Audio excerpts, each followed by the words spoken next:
Welcome, everyone. Today we're diving headfirst into something, well, really fascinating. We are. The whole idea of artistic hubs. Mm-hmm. But we're looking beyond just, places where artists hang out. Right. It's much bigger than that. We're thinking about them as potential core infrastructure. Infrastructure for a city's growth. Exactly. Yeah. Both economically and creatively. That whole spirit of a place. Okay, so expand on that. For generations, haven't we mostly looked at, businesses or universities? Yeah, the traditional engines of innovation, right? Yeah. But what if? What if the next really big idea, the one that actually changes a city? What if it doesn't come from there? What if it sparks somewhere completely different? Like you said, maybe a shared studio. Or, I don't know, that old print shop example. Somewhere buzzing with, well, creative energy. It does make you wonder, doesn't it? Like when you see artists brainstorming, throwing ideas around, is that so different from, say, a town hall meeting? How so? Well, you've got different voices, right? Different perspectives coming together to shape something. A direction for the community in one case, maybe a project in the other. That's a really interesting parallel. And what about critique? Yeah, it could giving and getting that really sharp, insightful critique in like a workshop.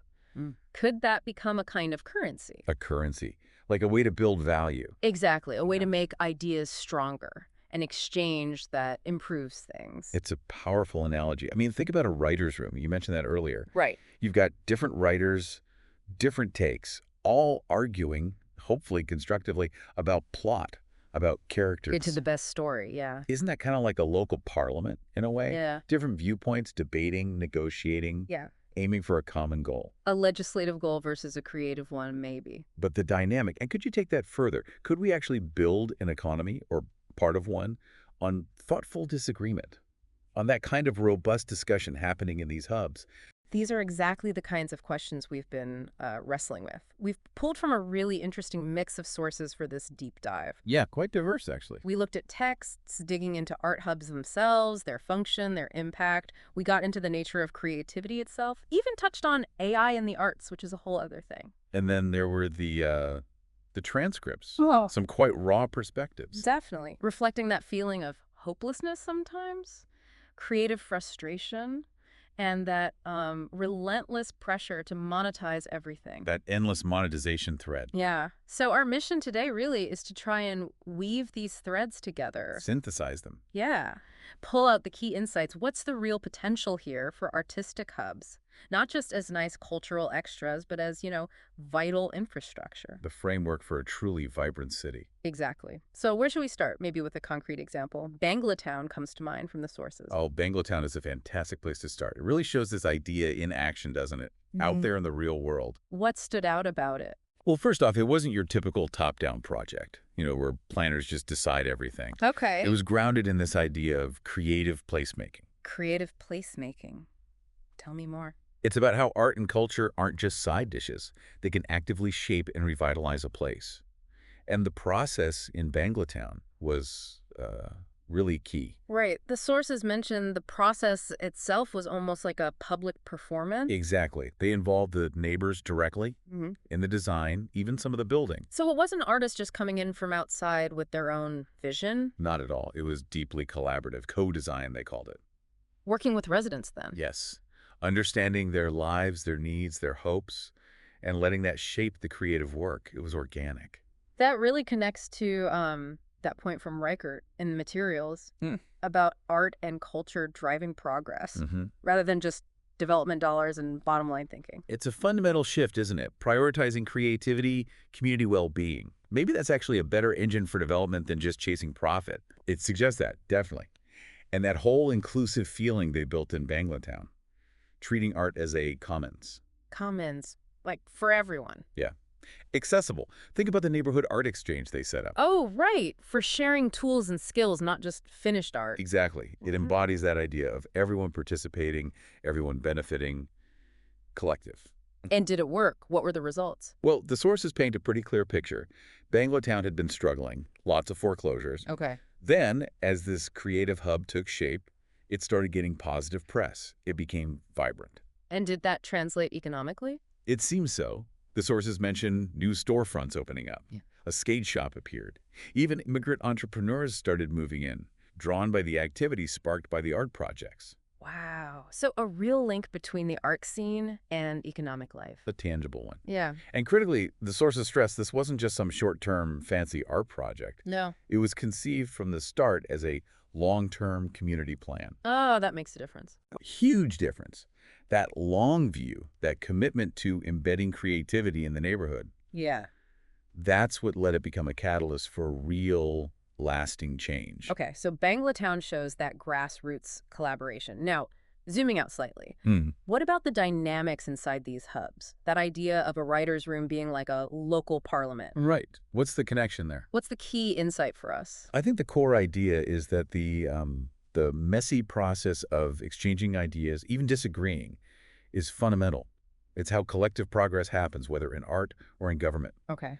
In a writer's room, you've got different brains, different approaches, all pushing and pulling towards one goal, a great script, right? Yeah, there's pitching, critique, negotiation. Collective decision-making, essentially. And that does mirror a parliament, doesn't it, where diverse reps debate and ideally find common ground for the community. So it highlights the process of creation and decision-making. Exactly.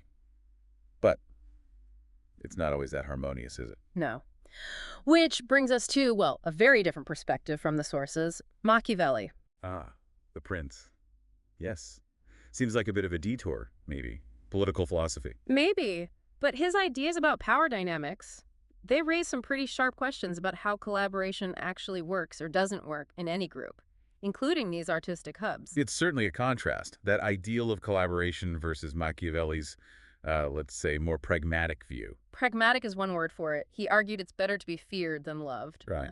He did. Because love is fickle, he thought, changeable, whereas fear is constant. It keeps people in line. It's a pretty ruthless take, all about effectiveness, keeping power, not necessarily about morals. Absolutely. His advice could be quite brutal, like suggesting you might need to eliminate the relatives of former rulers to secure a new territory, prevent future problems. Okay, so how does this connect back to our hubs? What's the critical question? The question is, can truly groundbreaking ideas, really innovative stuff, actually emerge if the atmosphere in the hub is dominated by fear? Fear of what?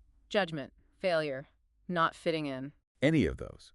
Or even if it's just purely transactional, everyone out for themselves, self-serving. Right. Can creativity flourish under those conditions? It's tough. If a hub becomes intensely competitive, if people are driven by fear of falling behind or just needing to constantly one-up each other, that really shuts down the open, honest exchange you need. People hold back, don't share risky ideas, don't give honest feedback. Exactly. If you're scared of the blowback, you play it safe. And playing it safe usually isn't where innovation happens. The potential just shrinks. Which leads us right into the role of ego, doesn't it? Our sense of self in all this. It really does.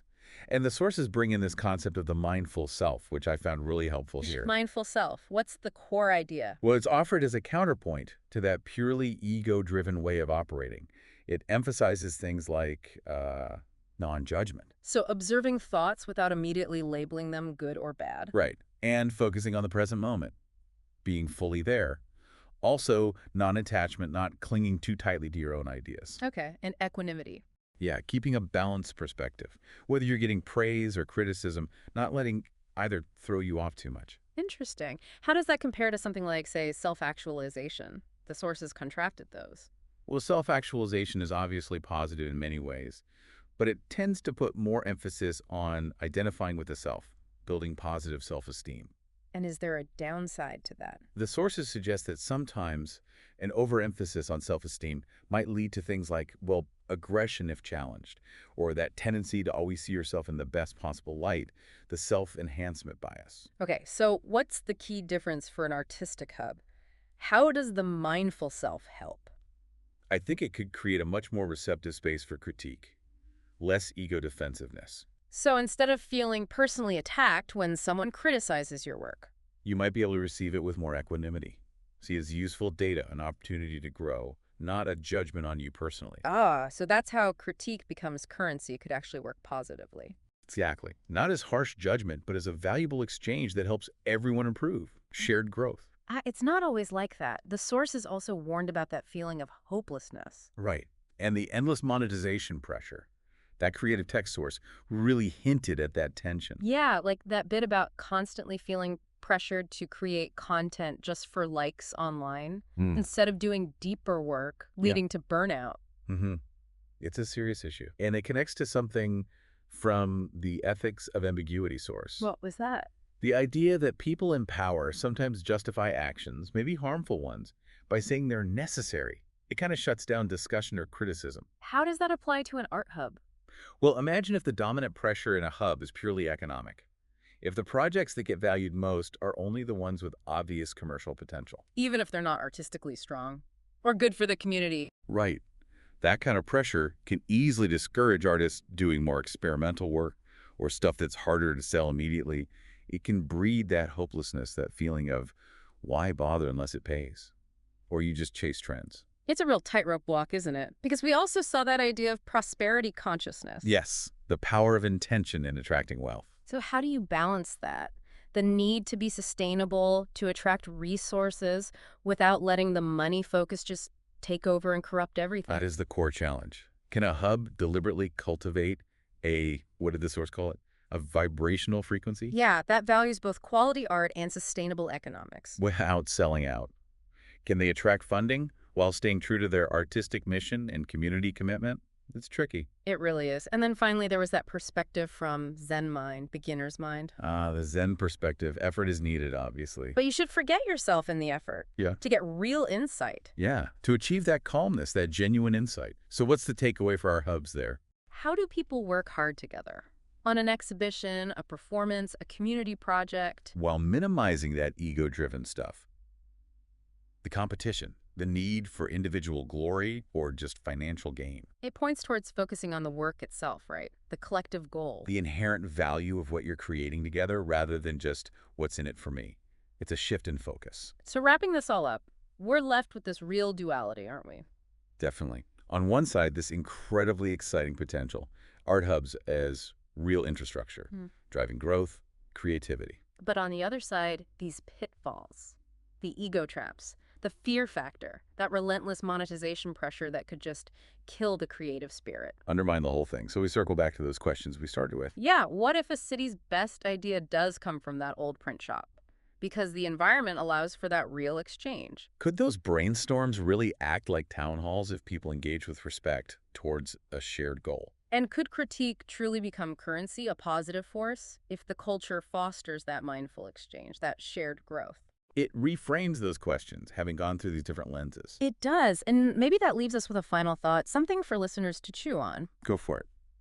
Could the ultimate success, not just of an art hub, but maybe even of a whole city's vitality and innovation, could it depend on building that culture? A culture of what? Fearless collaboration. Yeah, fearless but also mindful collaboration, where diverse views aren't just tolerated, they're actively sought out. And where disagreements, if they're thoughtful and grounded in shared goals, actually become the real driver, the real currency of progress. Makes you think, doesn't it? About the creative spaces you know, the teams you've worked with, what kind of culture really truly brings out the best, most meaningful results.